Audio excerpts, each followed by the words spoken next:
Welcome to West USA Weekly, the podcast, your go-to source for everything real estate in Phoenix, Arizona.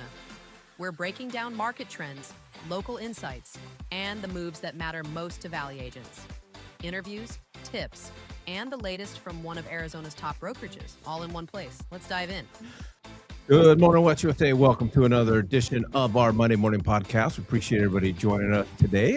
So let's just get rocking and rolling. Sneak peek of what we got coming up today. Of course, we've got Todd Menard here to give us a look at the numbers. Amy from the Frederick team is going to give us our mortgage minute. And then last week we had Claudia on talking about open houses. And then just my brain just started these are, I don't even know if they're ethical or whether you can do them, but they're fun. I'm going to do my best to not be a party pooper because I saw them early and I'm a little scared, but yeah. Right. And then me and Nick, we're going to do just going to go back and forth and just, talk about stuff. I got some questions for him and he's got some questions for me and we'll see what happens. We'll just see what happens. Yeah. And then if you don't like it, just ignore this slide. But if you got any comments or questions, please feel free to email us at podcast@WestUSA. All right, let's jump into a couple of announcements. It is still not too late to get your 40th anniversary custom hat, which I've got mine. I got the gray one. It looks awesome. They're just $35. So go talk to your office manager. Yeah, people keep asking how to get them. Get them from your office manager. Yeah. All right, and so if we did not see you the other day at the 40th anniversary event, it's called Kimbara, right? Kimbara, same thing. Sure. Incredible event. West USA did a fantastic job. But if you weren't there, go ahead and put an L on your forehead. And you're going to wear that L onto your forehead until July 24th when you can earn the right to take it off. We got our next 40th anniversary event up in Pine Top at the Honda Resort Casino. And if it's anything like the other two events, this is going to be a really good time. Really, really good time. This one we're doing a getaway. So if you call or click on it, scan the QR code, call the hotel, get a room, make it a weekend. It's going to be way nicer in Pine Top on July 24th, and it's going to be down in Phoenix. We're going to have a fantastic event. And if you haven't registered for West USA 40 for the gala event, this is why maybe you're not seeing the reminders that we're sending out over and over and over again. So scan that QR code, get signed up for the West USA 40 events. Keep checking that website to see when we release tickets. These events are selling out. So unfortunately, when they do, we have to shut them down. So the Kimbara event did sell out pretty early. If you're thinking about coming up to Pine Top, grab that ticket, grab that hotel room before they're gone. Yeah, and how do I find out if I signed up? I think I did. You're going to email Nikki and Butler. No, I'm asking you. I have no idea. You're my personal assistant. I need you to go check that for me later. All right. We talked about hats. We've also got T-shirts. I ordered mine as well. When do they Today is get the shipped? official. We've extended this twice now because people keep saying, I want to order it. So today is the very, very last day. It's going to probably get submitted 5 o'clock. I think I can push Nikki back. Get your shirt ordered. These are a collaboration with State 48, the T-shirt company in town. So this is Arizona local companies working together. We've done custom designs. You're never going to see these designs again. That link, that T-Forms link right there is where you go. You can also go to your closed group and click on the link to get your shirts ordered. All right, last one. We got a big company-wide event that brought to us by Fidelity Title, and of course the Justin Frederick team and Anthony Cucci. Buckwise is he is one of the top leaders and top voices and experts when it comes down to marketing, branding, and social media. I can guarantee you, this class will be a lot different. That's all I'm going to say. A lot different and better than most of the other social media classes and marketing classes that you have attended. So this is going to be at Rocket Lister in Tempe. So go ahead and scan that QR code. This is taking place Tuesday, June 23rd.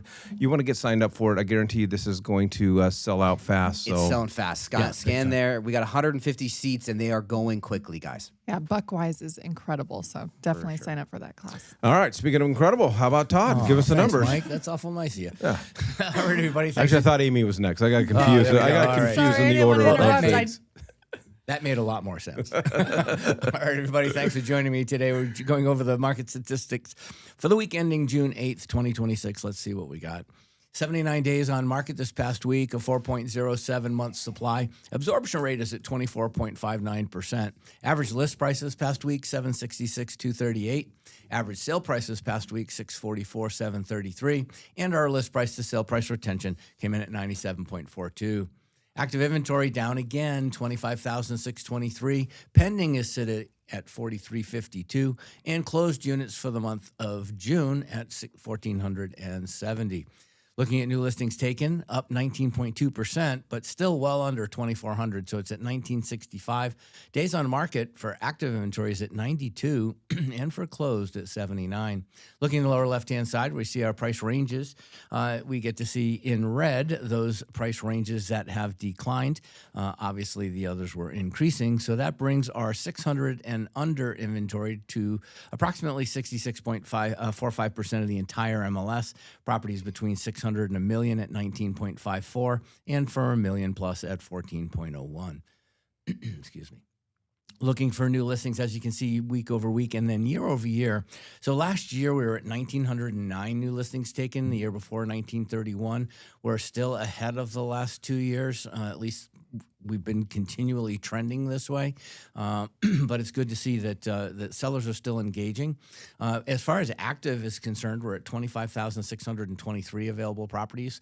That's 480 in the coming soon category, 19,350 single family non-distressed, 2,151 new home construction, bringing the total non-distressed inventory to 25,087.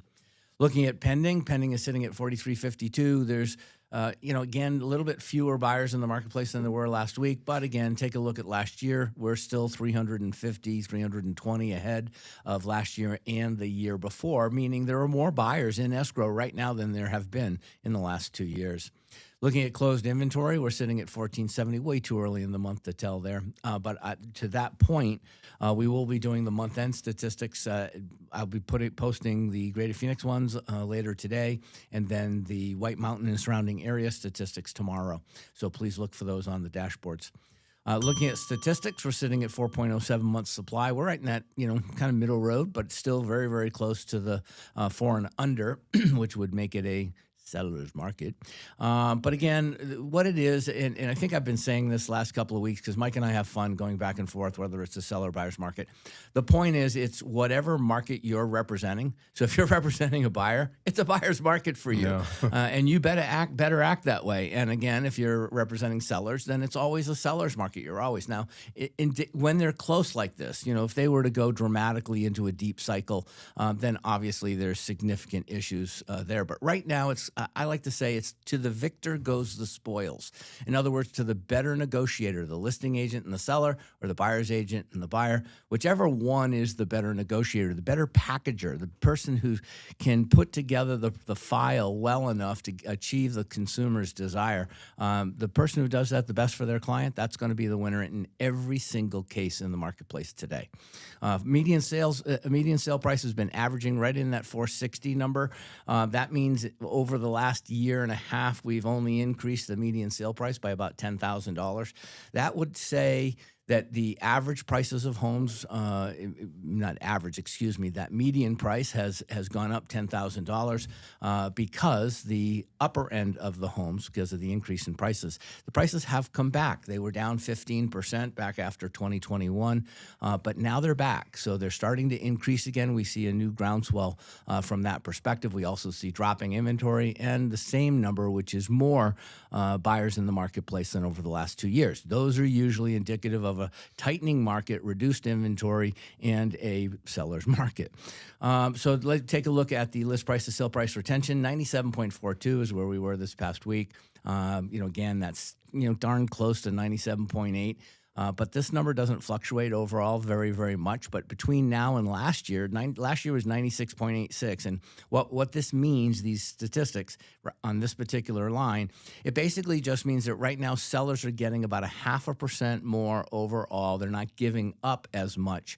But still, the standard list price to sell price reduction, you got to go into that if you're a buyer's agent anticipating a 2% negotiation if you don't need a lot of things on the back end. So that's kind of what we got this week, Mike. I appreciate it. Good stuff. All right, Amy, welcome to the Monday Morning Buyers Market Podcast. Well, thank you for having me. It's so good to be here. Don't let all that red make you nervous. We've pretty much seen rates stay where they're at for about 2 months now. So I just want to encourage realtors who are out showing homes and having buyers who are still waiting for rates to drop. You guys don't have to sell the loan. You don't have to sell the rate. That's our job. We like to be able to really educate buyers on where the market's at, what programs are going to work best for them, and what their affordability is, and making them feel comfortable with their affordability. So realtors, have a strong lender that you're working with that can help sell the loan and get buyers to get off the fence. And because, like I said, we're seeing rates about the same for the last 2 months, not a huge change. So hopefully when new numbers come out with the jobs reports and inflation numbers, we will see them drip down a little bit. That'd be nice. Well, yeah, and Todd, I it's been interesting, this the conflict in Iran. It's still going, and I feel like I finally started to see it make an impact on numbers about 3 weeks ago around that whole Memorial Day. However, though, I think that the fact that rates are still good, I think is what's holding everything together. So, everybody can speculate on any one thing controlling the market, which it doesn't. But what one thing can do is control the narrative, number one, and number two, control the confidence index. And that's really what it was. When the confidence, when everybody was shaky because of what was taking place in Iran and the oil issue, and prices were going up. I mean, people weren't really paying attention to what drives each of those numbers. So if everybody's scared, the market's gonna get tight. If that happens, typically Treasury notes go up. Go down, which then forces interest rates up. So it's just one of those. It's one of those things. Well, for me, I'm pleasantly surprised that the rates have been somewhat steady. Yeah. Because I feel like they could have been. Well, they definitely could have been. I feel like they should be a lot worse, and somehow we're holding it together. Yep. And I attribute that to Amy. Amy holds the glue that holds the nation together. Absolutely. I'm glad you got the memo. Okay. Oh man, that's awesome. That working? So I happened to be watching Instagram, and I saw that you guys are going to be talking a lot about what's working and what's not for realtors right now. So with Justin being gone, instead of talking about any kind of loan updates, I thought I would do something a little fun. So AI, love it, hate it, however you feel. If you use it in a way to help your business, it's a great tool. Does anybody know what a gap analysis is? Sure. I know what gap insurance coverage is. Gap insurance. Growth audit and plan. Yeah. So I, alongside with a marketing team, built a prompt for Claude. I'm sure a lot of us are switching over to Claude instead of ChatGPT. That's a whole nother issue. But what is working and what is not? I think the number 2 question I get from agents after what are rates like, how's the market doing, is what can I do to my social media to make it better? How can I fill in the gaps? Do I need to be on LinkedIn? Do I need to be on all these different platforms? So if you put this prompt into Claude, it is going to give you a 6 interactive section on every single social media you have, whether it be your realtor.com, your Zillow profile, Yelp. Every single online presence you have is going to give you a score. It's going to give you an 8-week step-by-step what to post. It is going to take every bit of your online presence and wrap it up into a really amazing report that you can see where you need to grow and be better. So, agents don't have bosses usually. So this is kind of like your performance review. So if you need a performance review and you need to know what to post, this unfortunately is Justin's. And I am lacking a lot. And I didn't realize it until I did this performance review. I'm thinking our social media is pretty great. No, it's not at all. So it scores you on all your platforms. So our website, our social reviews, which our reviews are A, That's the only area we have an A in. The rest are D's and C's. So I'm just going to kind of show you what it looks like. And then this is your week by week playbook. It's going to tell you what days to post. It's going to give you the scripts. It's going to give you the video ideas. It's going to give you stories. It's going to show you how to up your reviews, how to ask for reviews, templates. So after you close the deal, you can send out and text to your buyers or sellers asking to leave a review. So it's a really great tool to see what's working and what's not working. So here's our top 10 moves in order, what we should be doing. So our number one issue is I cannot get Google to change our address, no matter how many videos I send it. With that. Yeah. I mean, I've sent them 100 videos of me opening the door, putting the key in. I'm like, I promise this is our office. Anyway, so our Google is the most critical thing. Professional headshots, right? And change our Instagram bio. So it really lays it out. And if you can't follow this, then You don't want to. yeah, maybe it's not Reach that out to important. Amy and to she'll you. help you figure this out. And a lot of people, come to me and they hate social media. They have this love-hate. However you feel about it, it's still necessary in this day and age. People are searching you before they're reaching out to you. They are stalking you, seeing what kind of caliber you are. So I'm a huge believer that you do need a social media presence. A lot of people don't know where to start. If you do this prompt, it's going to give you a great playbook. Before you go to that, switch slides, I just want to let everybody know, if you're with West USA, I don't know what other companies' policies, but I think most are the same. You can't claim your branch office that you're in as your business address. That's a West USA thing for West USA itself as an entity, so that we can bring traffic to the office and identify, so people can find the office and find you if they're trying to find the office more readily available. We've had a real hard time with that, so please. Then Don't what do use the branch office. how do agents circumvent that? You don't want to claim a branch office Right. as a real estate agent, because then as someone searching for you, you're only going to show up when Google decides that they're close enough to your geographic location. Good point. You are a realtor. You work in every single city in the Phoenix metro area and maybe some outskirts ones as well. So you want to claim a service area.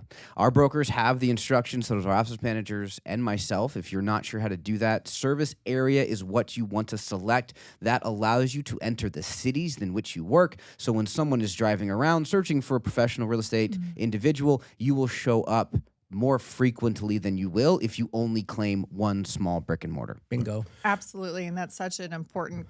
Can we go back to the first slide? I didn't actually see the prompt. Because You got to call. You I've gotta call gotta- Amy. I've See got to action dangle items, a carrot guys. in front of you Oh, guys. Look at you. Okay. So- All right. I was like, Nice well job. done. Thank you. I like that. Well Thank done. you. So this is called a call to action, CTA. Yeah, look So at hopefully you're using us as your lender. A little shameless plug for us, because then you do get access to me and all the fun things that I can help you with. So instead of Justin's information, here is my personal information. You can text me, call me, email me, Instagram me, DM me, PM me, tweet me. Actually, I don't have a tweeter. Twitter. You don't have a tweeter? An X, yeah. Or I'm going to let that go. Or a So if thread. you want you. the prompt, I'd be happy to email it to you. If you want to do a one-on-one, sit down, do a Zoom or something, and talk about it. If you need assistance with it, I'm your girl. I'm here to help. I'm here to help your guys' business and want to see you guys thrive and grow. Yeah. And that's it. So Appreciate it, Amy. Great Yeah, stuff. All no right. problem. Make sure you reach out to Amy and get hooked up with the. Yeah, That was good. I think I'm ready. I have twice this weekend, I got into verbal altercations with ChatGPT. Just driving me nuts. That's not a great place to be. but- no, it can't. So, anyways, Especially if it's winning. well, yeah. At would the end of assume the it was day, I winning. don't get my way, so it's it's like ChatGPT is my spouse. I was going to make a comment to see if Mindy could FOMO ChatGPT and use all her psychology against it, but yeah, She wrote it, didn't she? yeah, correct. Anyways, all right. So I'm ready to try Claude. See if that's going to be any better for me.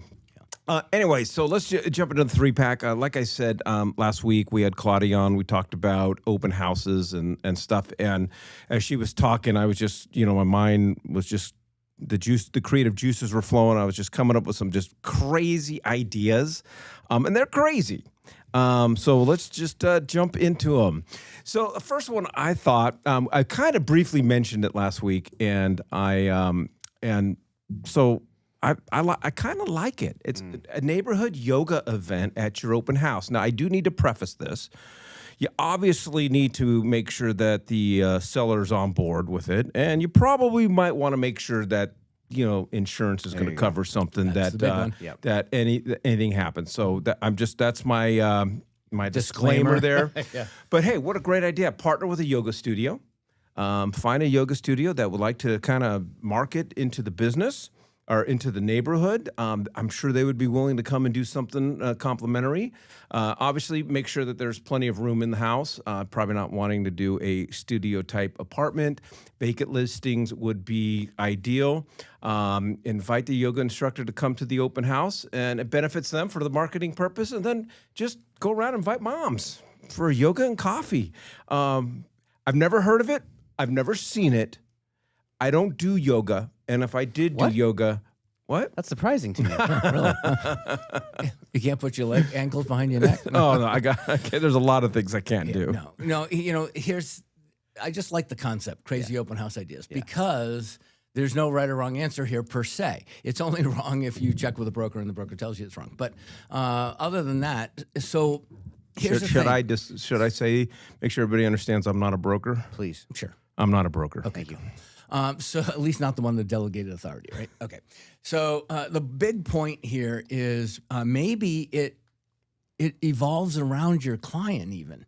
Maybe the seller themselves, if they're big into yoga or they're big into something else, they could, you could use them to select the facility or things like that. Maybe they're into baseball. Maybe they're into something else. I don't know. But get creative. This is pretty creative. I like the yoga. Now, Nick, you and your wife kind of specialize in this kind of stuff, don't you? Well, yeah, we do a lot of fitness for families and moms and things like that. I don't know if she'd want to teach a yoga class at Mike's open house, but we can talk to her. You have to. But there call would be Mikey. Bloody Marys. That's a problem. Yeah. So what I like about this idea is thinking outside the box. Yeah, me too. Looking at a listing, trying to highlight what that listing's one of the draws for it. If it's a luxury kitchen, doing some kind of an open broker kitchen cooking class where they bring in a chef and they get to do something like that. It's outside the box ideas, especially when you have maybe a higher end listing that's not moving as quickly. These are some fun ideas you can have. Now, again, talking to a broker is number one. Making sure that your seller is set up and okay with it is probably 1B, and insurance is probably 1C. But these are really cool things. And we hear agents say that the listing's not moving, I'm not having showings. Again, what are you doing different from everybody else with 25,000 listings sitting on a marketplace to bring eyeballs in? And if you want to get more listings in that neighborhood, this is also a super way to do it, because you can invite the people in the neighborhood solely. Yeah. So it's not like you're inviting strangers. That's exactly what the whole point is. Inviting just the neighbors only, like walking around and just saying, "Hey, Tuesday morning from 9 to 10:30, yoga and coffee." What's the worst thing that happens? The client finally figures out she's got friends and decides not to move. Yeah. No. What about like a petting zoo? Well, you could do You've seen those at the birthday. Yeah, you could do a goat yoga. So, I wouldn't do that inside, or I wouldn't do the puppy yoga inside.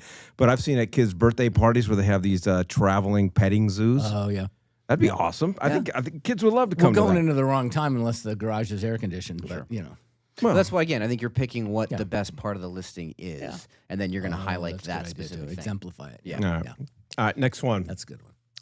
We talked about this neighbor survey. I love this. We are, I'm a big proponent of inviting the neighbors. You'd mentioned last week, the 5 to the right, the 5 to the 10 across the street. I think that's the bare minimum.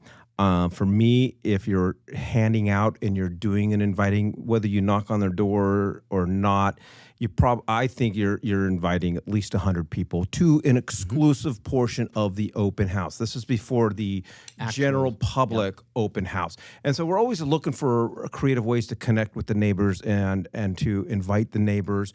And where I like this idea, because I'm really just, I remember the last 2 open houses I did. And when I went around and I was inviting the neighbors, it was so different now that everybody has these Ring doorbells, and nobody wants to talk to you, and they just kind of ignore you, and so looking for that right angle. And I love this is, hey, my name is Mike. I'm doing an open house around the corner, and I'm doing a survey to help your neighbors sell their house. I'm doing a survey to help kind of understand the neighborhood. Would you mind if I ask you 3 quick questions? And so I did this. I threw this into ChatGPT, even though I've just said I've gotten into a big verbal altercations with it this weekend.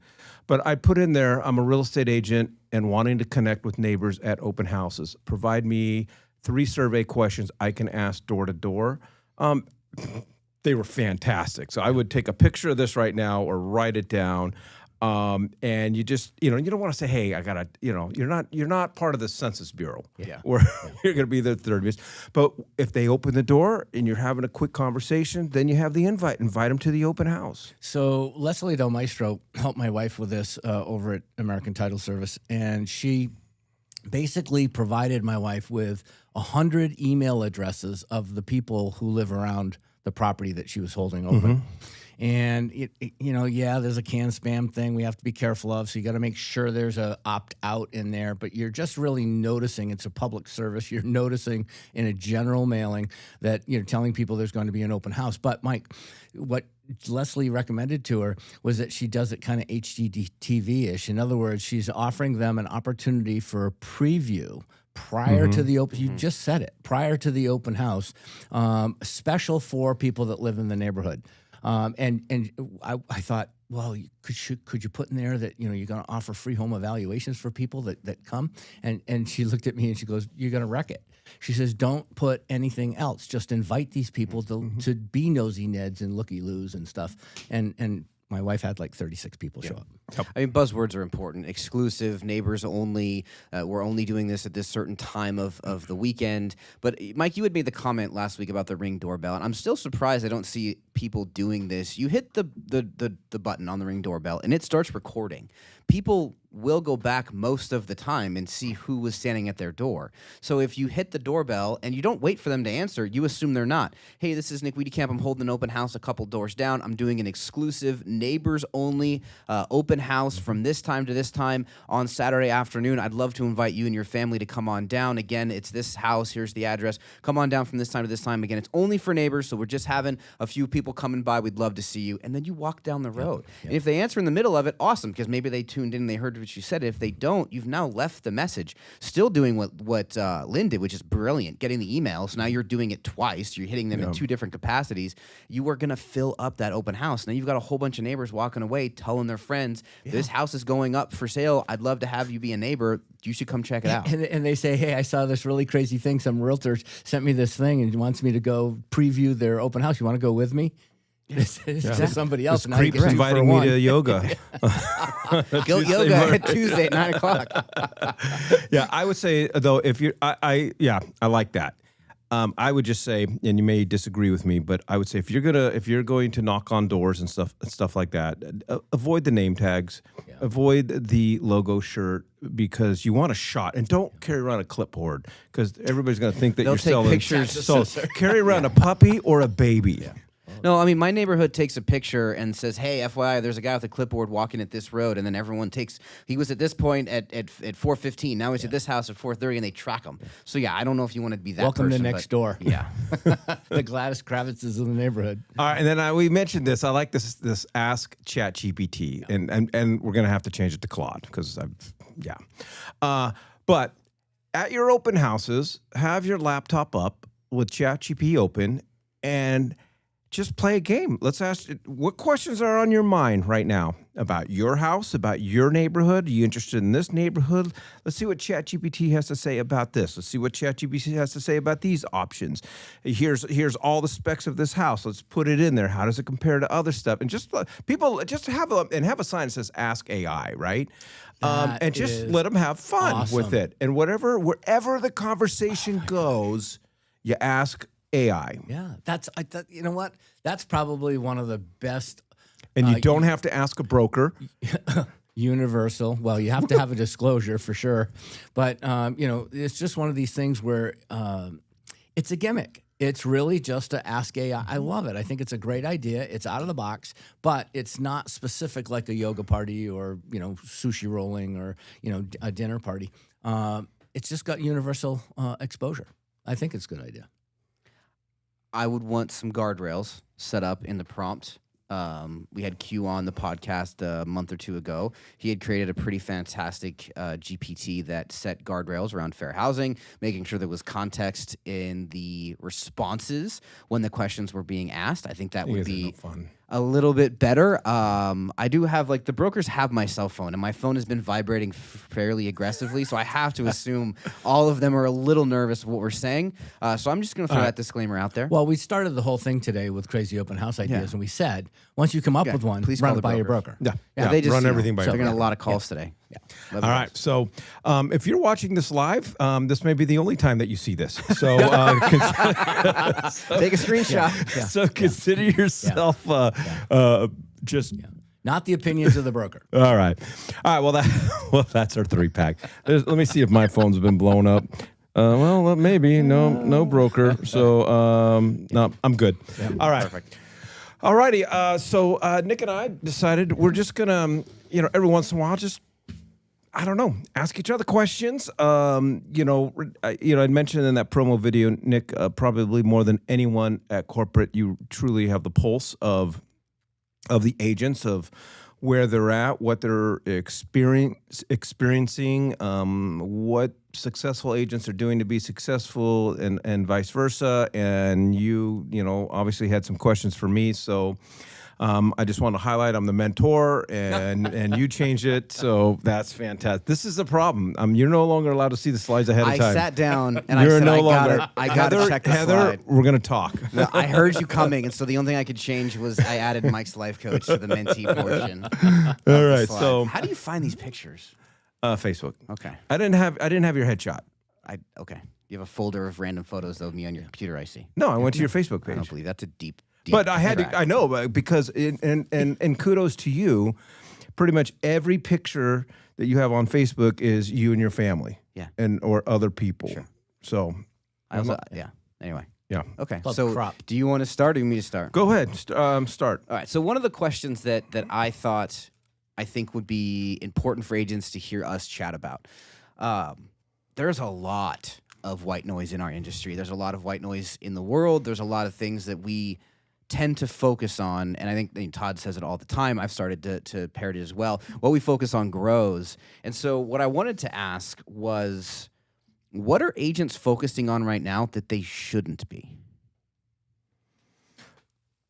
What are they focusing on that they shouldn't So be? it was kind of a two-part question. What are Yeah. they focusing on that they shouldn't be? And then what are they not focusing enough on, I guess is the goal for this question. Well, I think for me, it's going through the process of what works for them and what doesn't work for them. And so what I mean by that, if I'm going to work with a newer agent, we're going to start and say, hey, there's a gazillion different types of lead sources. It could be open houses, it could be door to door, it could be social media, it could be networking. You identify them, and you need to try 3 to 5 of them. Spend some time. Then it goes back to calendar management or time management, because I think what we spending our time on, what we shouldn't be doing is trying everything, Sure. and just all encompassing. And this title company says you need this. This title company says you need this. This lender says you need to do this. You in a very quick, and it could be 12 months. You identify your lead sources, and then start tracking what works and what's not working, and then what's not working, or what is working, you start double downing on. Mm-hmm. Because we're just there's too many. You talked about the white noise.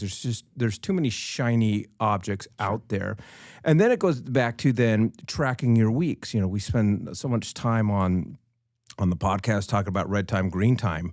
What are the things that you are doing? And the things that aren't making you money, you block off and you say, okay, this is how many hours a week I'm on red time, and this is how many hours a week I'm on green time. And if red time dominates green time, there's your problem. So you need to figure out how to increase your green time, but again, be more focused on those things that are working for you, or trying to determine what's working for you. Because, God, when I was young, Todd, it's just like every time there was something new, I was trying that something new. Every time some agent walked in and he was doing something and he was successful at it, then I had to go in, and it wasn't necessarily something that was going to work for me. Just, Nick, another one that we can carry with us from this point forward is stop comparing our insides to other people's outsides. Sure. In other words, we always think everybody other than us has their stuff together. And when somebody's making money, we automatically think they're doing it to follow what they're doing because that'll work for us, and it doesn't. Always. Most of the time it won't. And that's so, I mean, as a new licensee or someone who's struggling a little bit, what I'm hearing you say is, focusing on what works. I think a lot of times what agents don't understand is if they're not tracking what they're doing, there's no way to determine what's working and what isn't. And so you had made that comment, going back, finding out what was the red time, what was the green time. If we are trying things, but we're not doing anything to track, write them down, analyze, we're wasting a lot of time and energy. And so, go ahead. Yeah, that process is simple. And I don't want to get into the weeds of CRMs, but every lead that goes into my CRM, it's assigned a lead source. So at the end of the year, I can see how many leads I got from open houses, how many leads I got from Luke Air Force Base, how many leads I got from that, and then I can determine, then how many closings and so forth. So, but you just start with, especially if you're brand new, you can just Google it, chat it, Gronk it, whatever the heck you want, or Claude it. I don't know. They're all so confusing to me. Give me a list of 50 popular lead sources for real estate agents. Okay, go through that list and you pick 3 to 5 that you think might be in your wheelhouse. But I think not forgetting that sphere of influence should probably be pretty high on that list. Yeah, absolutely. Okay. All right. So my turn. All right. I am a big, one of the things that irritates me the most on these real estate agent closed Facebook groups is experienced agents just talking crap and being incredibly mean and talking down to agents that are just getting into the business and trying to figure out. We were all new. We were all in that position. I mean, I made some big mistakes. Todd, I had a stolen hot tub in my backyard because of one of my first transactions. Well, let's just say it disappeared and then was reappeared. And so it drives me nuts, Nick, because I feel like if you are experienced and you have been successful, and if our industry has been good to you, I think we all have an obligation at some point to give back. So how important that is to you in corporate, or gratifying is it when you see experienced and successful agents give back to newer agents? And then what could experienced and seasoned agents do to give back? I mean, it's the nature of growth and culture, right? I mean, I think one of the reasons why West USA is 40 years is because ownership, the Fouts family, the managers, the staff have all embodied in giving back to the agents. As our agents become more successful, seeing them turn around and put their hand out for the next agent coming up proud doesn't do enough justice, right? Like that's not a strong enough word. The coaching program that Clinton Todd developed years ago, and now having Claudia Ewan at the helm of it, it's one of the more important things that we do at the brokerage level. For an experienced agent to come to the realization that they're ready to turn around and start educating around them, it's an important thing. I think it's something that a lot of top producers are already doing without knowing it. Mm-hmm. They're just putting an official title on it when they say, I want to become a coach. What we see in at least our company, when an agent decides they want to train, coach, give back, their knowledge of real estate, it expounds so much faster than just going through a transaction. We talk about real estate theory all the time. We go back to the NAR changes and all the real estate theory we talked about. But until we got the forms, until we were able to put it into practice, you really didn't know what you were going to get into. And so new licensees being able to walk through a transaction with an agent, not just the new licensee learns, but that agent that's training learns too. And if we as an industry and we as our company have better trained realtors from the beginning to all the way up, our company is better, our industry is better, and our value is so much easier to explain to the consumer. It's rising tides, right? Like everybody does better when we have more people giving back to those that are. But it's also, it's not like you have to be all in. You don't have to 100%. You don't have to be a coach or start a team to give back. It could be as simple as coming on our Monday morning podcast. Yeah. We're always looking for top producers to come and provide tips and advice. One of the things that I do is I do come across those newer agents during a transaction, and when the transaction's over, if they're open and they're willing, I'll have a conversation with them. Say, hey, just going to help you out. You could have probably done this a little better. You access the house 3 times without going through a line. No one's going to do anything here, but I'm going to let you know there are agents out there that'll ensure that you are financially punished for that. You know, all I'll say is if you're looking at the forums for advice, you're looking in the wrong place. Sure. If you really want to grow your business, it's not as difficult as you might think it is. Go to your coach, get your free market,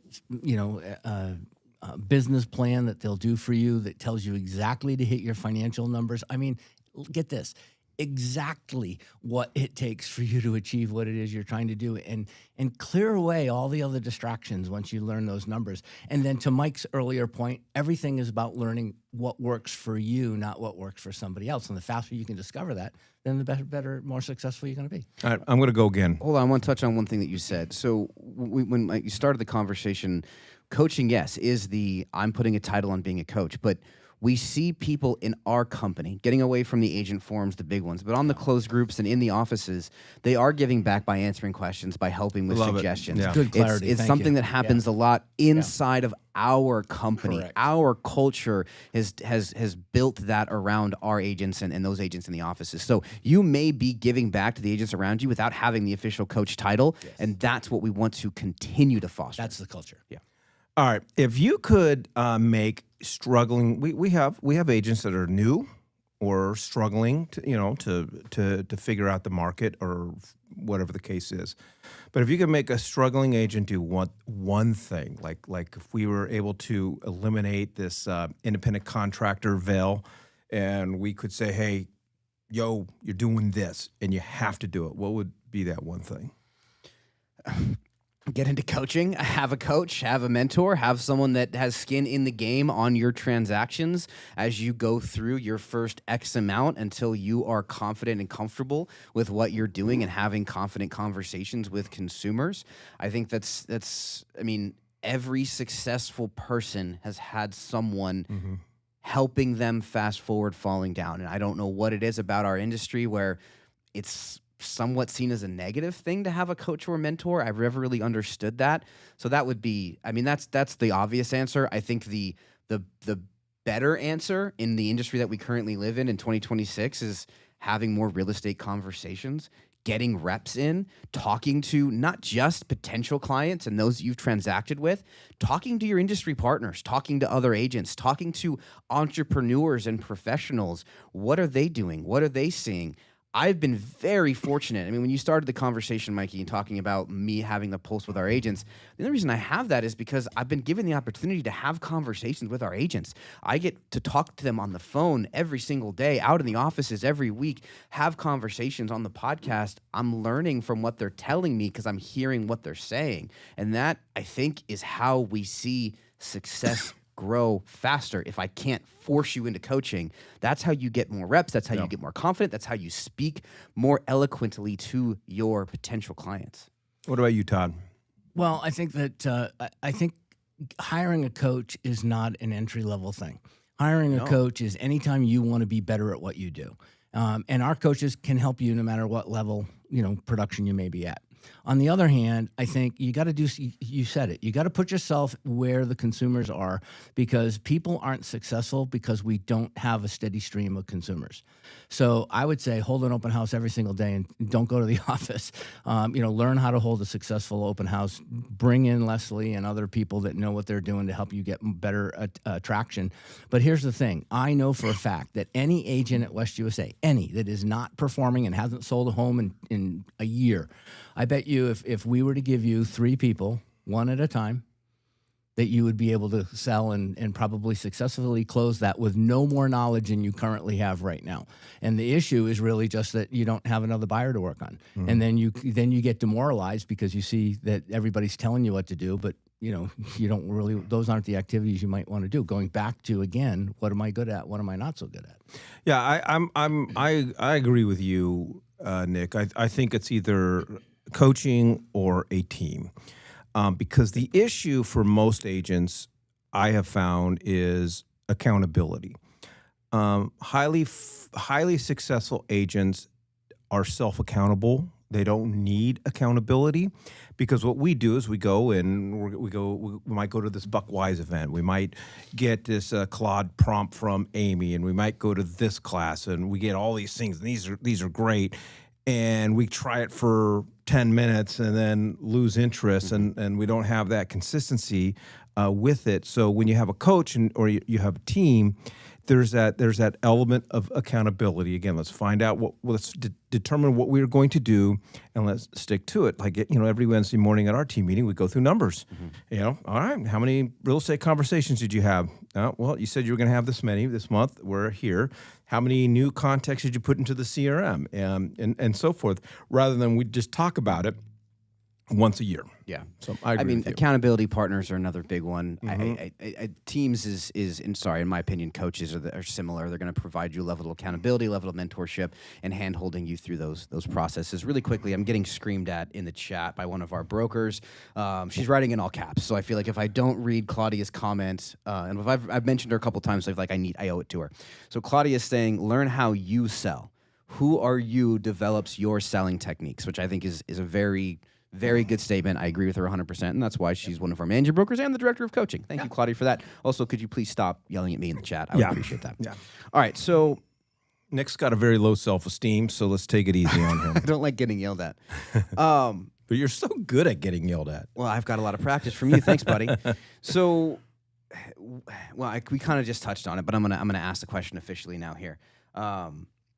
What patterns do you see among agents who are doing well? I wrote down this market, but I think it's in all markets. So what? Say that again. What patterns do you see in agents that do well in all markets? I think the key word is consistency, and whatever they have determined works in their business model, they are consistent. Typically, a successful agent understands that after they hand the buyer the keys to their house, that they're not going to assume that buyer is going to remember them. So they will typically have a very consistent follow-up plan. And on all those, I call it ATCs, after the close. Mm-hmm. They all look different. Mine looks different from most other agents, but we have them.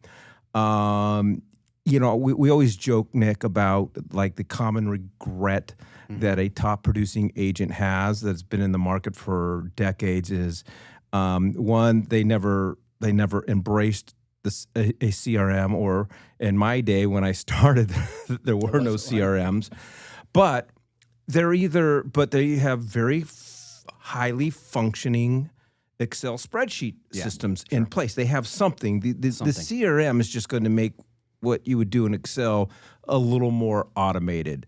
And so they understand that data is the most valuable commodity that we have in this industry.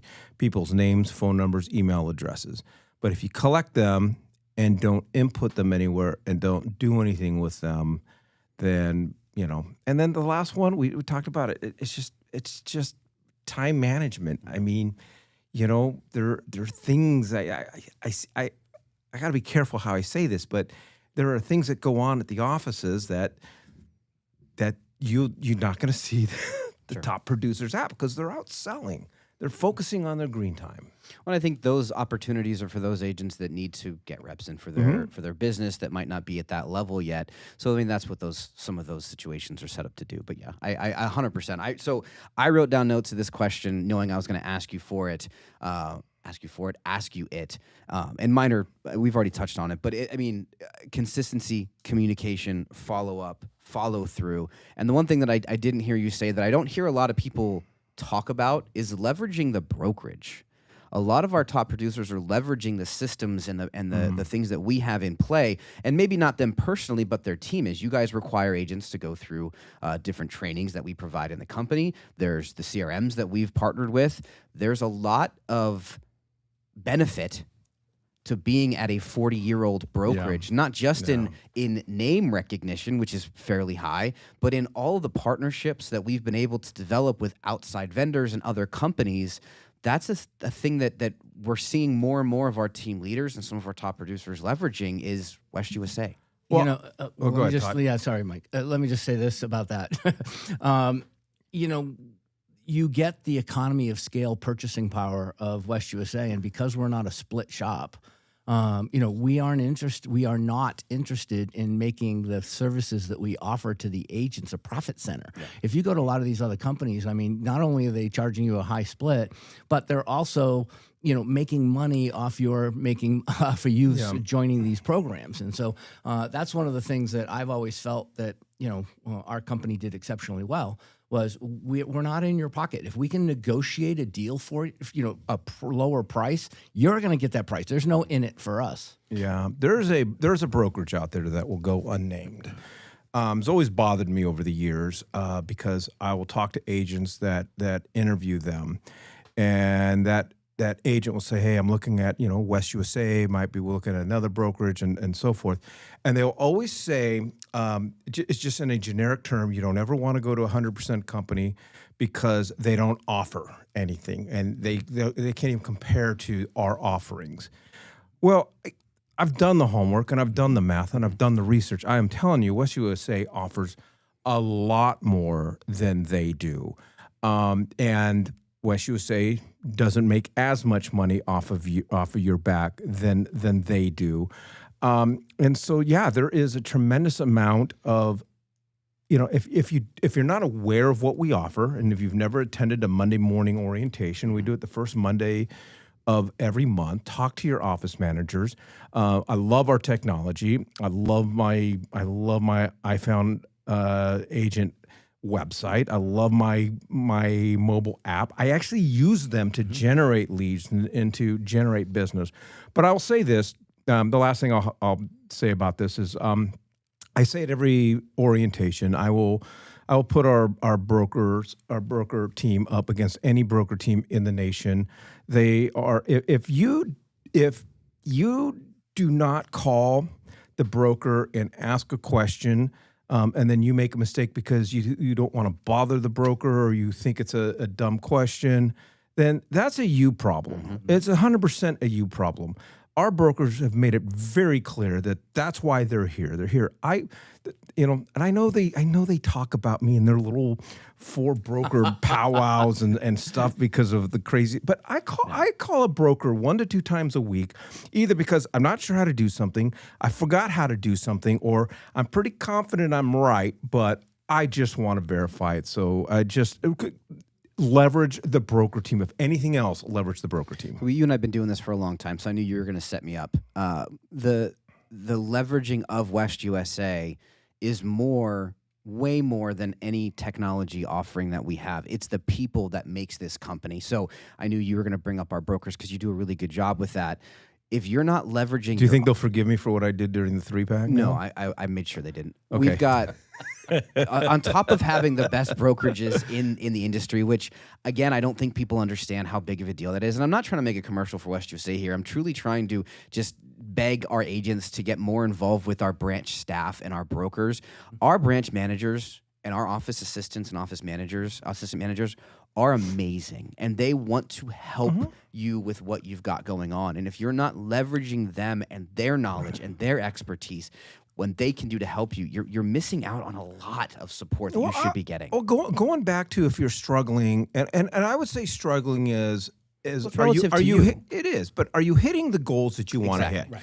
And if you're not hitting those goals, and they're realistic goals, I could just wake up and say, hey, I want to do 100 transactions this year. Okay, I know my family life, my time balance, and I'm not going to do that. But if you set a realistic goal, and you're not meeting it, and maybe struggling is not the best term for it, but if you are in that camp and you're not coming to the office every day, and I agree with you, Todd. I mean, I'd rather have you at an open house. Sure. But if you're not hitting your numbers and you're still just sitting at home every day trying to figure this out, I'm telling you,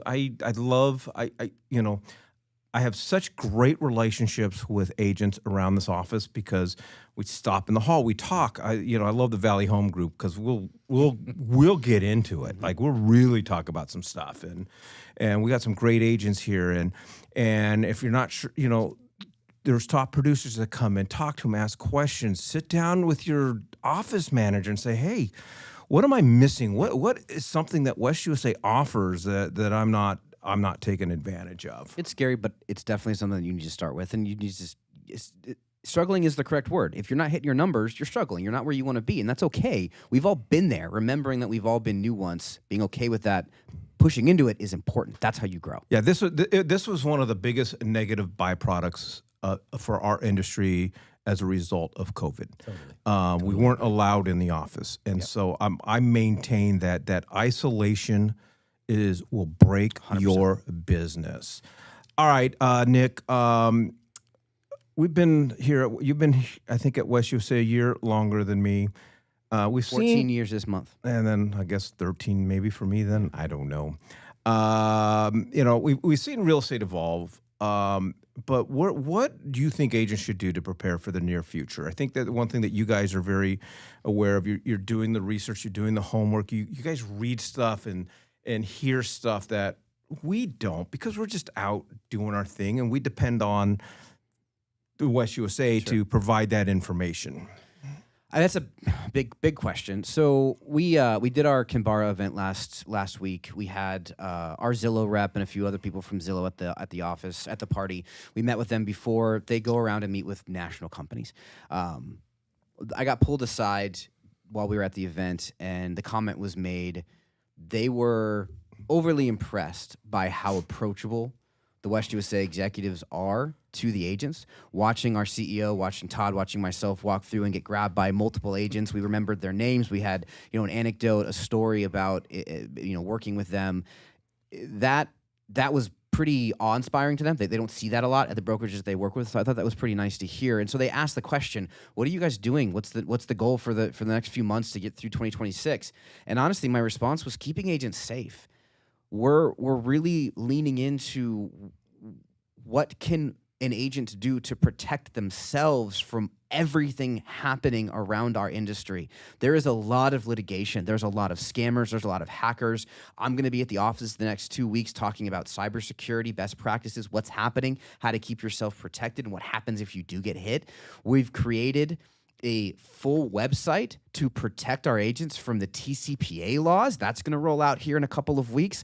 We've seen higher settlements on TCPA lawsuits than we did during the NAR settlement. Well, so everybody's going to ask, do what's not that? call, list, the Telephone Consumer Protection Act. Do not call, do not text. If you're not running those numbers through the list, there are people training consumers how to sue you if you're not paying attention to this stuff. And we understand you're not. You're out selling real estate. And that's why I love West USA. We work really hard to be able to allow our agents to focus on what you should be focusing on, your buyers and sellers, your sphere of influence. Let us focus on the other things. But what we need you to do is listen when we come out and we have these conversations and we send the emails. So the IDNC website's coming out here in a few weeks. And then Todd made the comment, we built a website that we haven't rolled out yet because we wanted to make it as simple as possible for agents to be able to simply figure out their numbers.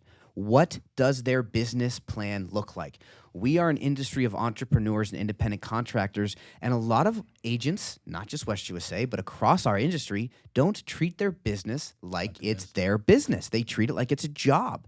And if you don't know what your business plan should be, if you don't have a pin on what you want to make and what your outgo is and what your income is, if you don't know what those numbers are, you're running around in the dark and you're going to hit the wall. So we have a business plan website that's going to roll out, we hope, by the end of the summer. It's one of the most impressive Excel spreadsheets I've ever seen a human make, because Todd made this thing like 10 years ago. And we've been dialing it in, and now we will have a very easy-to-use website to just get back to the basics. We don't chase the shiny stuff. We don't run around. We're not a part of the M&A. We sit in our brokerage and we watch the industry tornado and swirl around and buy other brokerages and chase the AI and chase the shiny. And year after year, the numbers come out, and West USA's agents are the most productive, and they're killing it in the industry. And we got 3,000 agents just in Arizona, and we're doing okay. I'm going to do a podcast called Action right now. And I don't think we've done this, but here's the thing. Nick's going out to the meetings. What he's got to share, you're going to be super surprised at, because you're thinking you're doing the right thing, and he's going to show you how to protect yourself. But I'm saying this. If you're one of the agents who isn't plugging in and participating, but maybe you listen to the podcast, I'm going to challenge you to go to that meeting and listen to Nick, and go to Nick and say, hey, I'm one of those people Todd was talking about that hasn't been plugging in because I feel ashamed, I feel bashful, I feel intimidated, I feel that there's too many obstacles, I'm not doing anything, I'm looking for another job. Whatever that reason is, you still don't think you don't matter to West USA. We want to help you become successful if this is the area you want to be successful in. So I'm just going to do a podcast call to everybody that's out there and say, please engage, even if it's just popping in to see the office manager and saying, but go right in and say, hey, I'm never here. You know that. Help me. All right. Well, I would just challenge everybody too. If you want some good practice at having real estate conversations, you mentioned about the do not call list and the spammers. Every time you get a spam call, try selling them real estate. Just try to flip it. A lot of people that are in sales do that. All right. I'll leave everybody with the quote of today. Good job, guys. Appreciate it. How you sell is more important than what you sell. Go out and sell a home.